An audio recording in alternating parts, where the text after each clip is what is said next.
Saudações cristãs a todos aqueles que visitam este canal. Me chamo Marcos Lopes.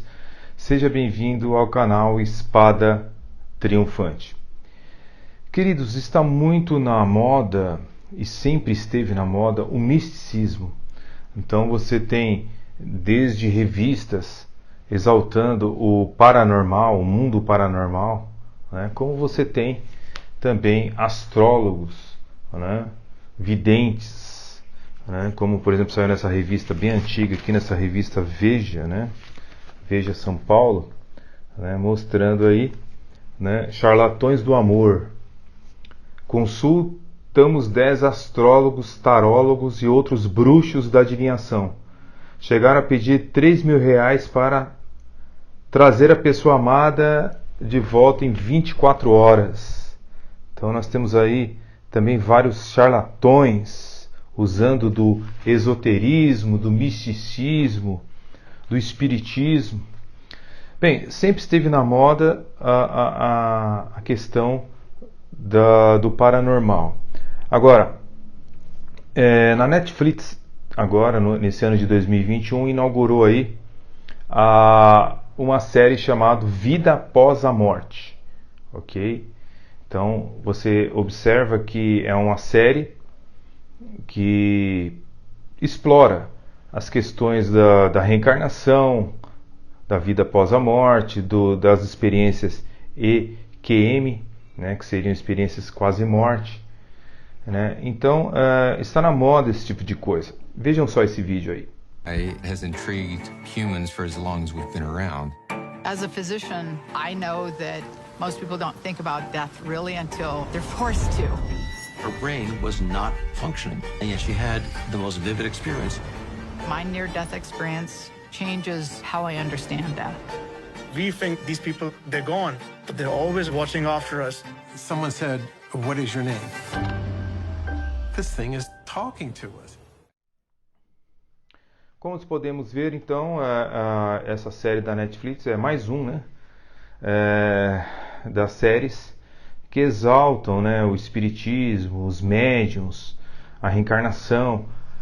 Bem, do ponto de vista paranormal, então eu vou explorar algumas doutrinas nesta série sobre o que eles pensam sobre a humanidade, sobre Deus, sobre Jesus Cristo, ok? Sobre a Bíblia e sobre também a questão do pecado e a salvação. Podemos começar nesta série sobre essa questão do que a visão paranormal acredita sobre a questão do pecado e da salvação, ok? Então, os médiuns alegam que pecado não existe. O pecado é uma ilusão. O homem não está totalmente caído. Não existe ofensa a Deus que precisa ser reparada, ok? Então, esses conceitos são do mundo esotérico, né? Conceitos também espíritas. Ou seja, o homem não está em pecado ou não precisa se reconciliar com Deus. Tá? Acontece que quando nós começamos a entender esse tipo de pensamento esotérico e que vem expresso nessas séries, nesses ensinamentos, nós observamos que os médiuns, eles afirmam que os seres humanos, então eles não necessitam serem salvos. Tá? Então, existe, por exemplo, um espírito da entidade chamado Seik, que se comunica através de uma médium chamada Jane Roberts.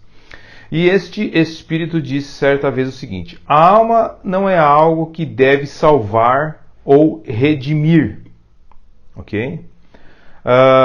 Um espírito também chamado Hamita, que se comunica através do médium paranormal Zin Waits, expressou o seguinte através deste médium: a alma, o mundo não necessita de salvação. Deixe-o livre, abandone a culpa, não viva de regras, viva por sentimentos. Então essas são as mensagens que são inaladas através dos médiums, ok? Também um outro espírito, né, chamado Jesus, que se comunica através de uma outra médium paranormal, eu estou me referindo a médiums norte-americanos, tá? Essa outra médium paranormal, Ellen Schuckman, afirmou o seguinte: é um terrível engano o de que Deus sentenciou seu próprio Filho a favor da salvação.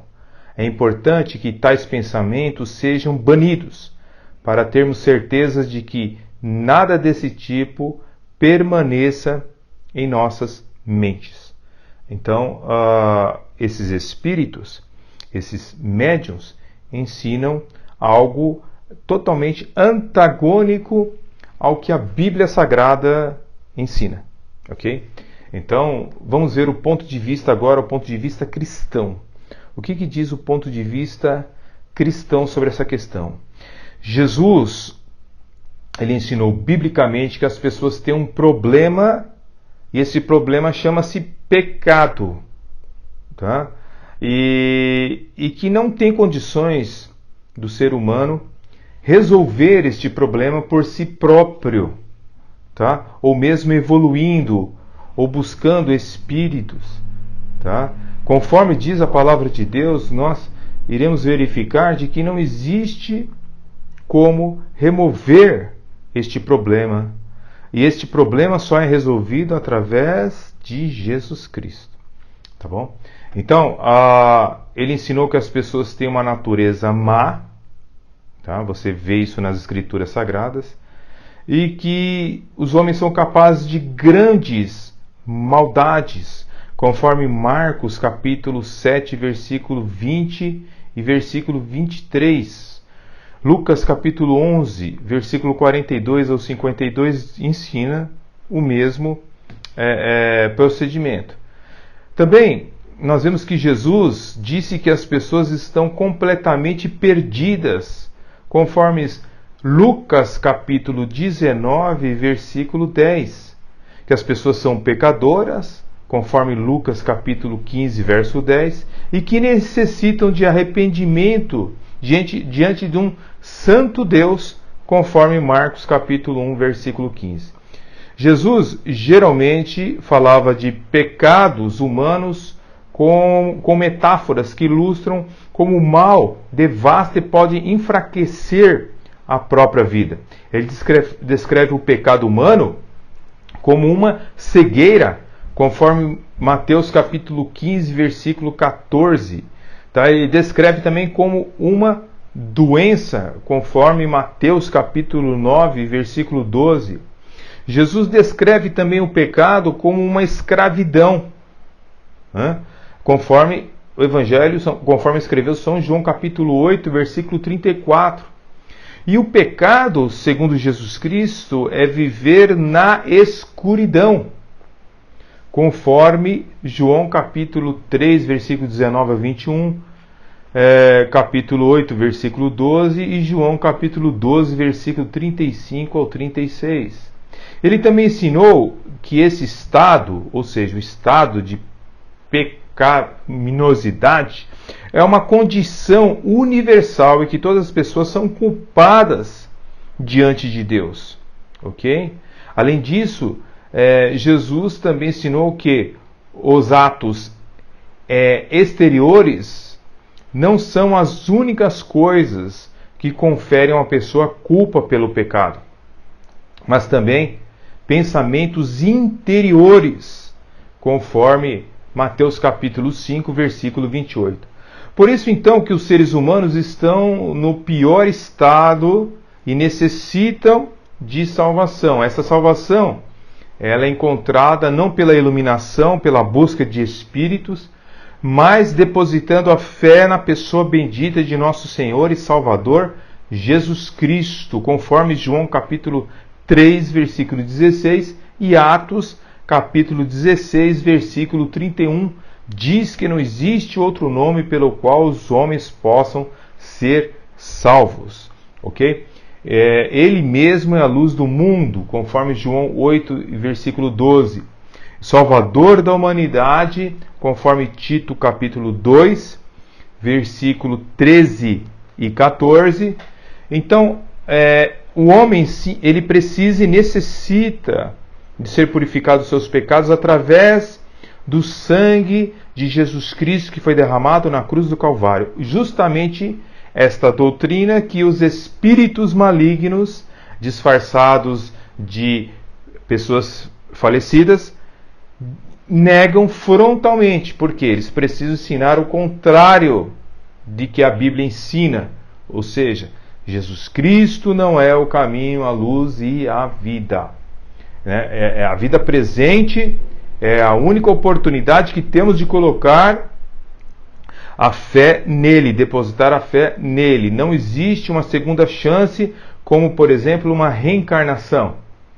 Os homens vivem e morrem uma única vez e depois, se não tiverem um encontro com o Senhor Jesus Cristo, eles enfrentarão o julgamento final.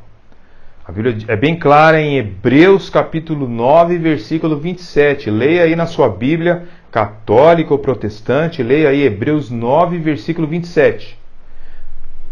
Por esta razão, o apóstolo Paulo, ele disse: eis aqui agora o dia da salvação, conforme 2 Coríntios capítulo 6, versículo 2.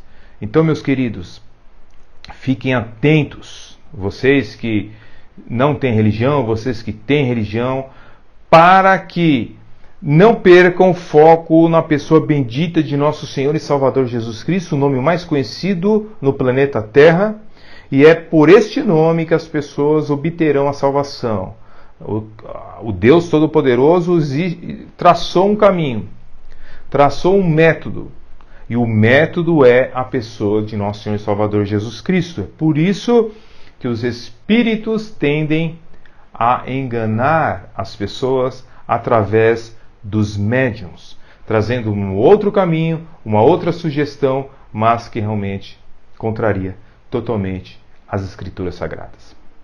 Fique na paz, deixe seus likes, seus comentários, se quiser se inscrever, seja bem-vindo a este canal, e até o próximo estudo sobre o esoterismo e sobre o que ensina os médiuns, sobre o que ensina o Espiritismo, e vamos ver a diferença entre o que diz a Bíblia e o que diz esses ensinamentos. Ok? Fique na paz, até o próximo vídeo.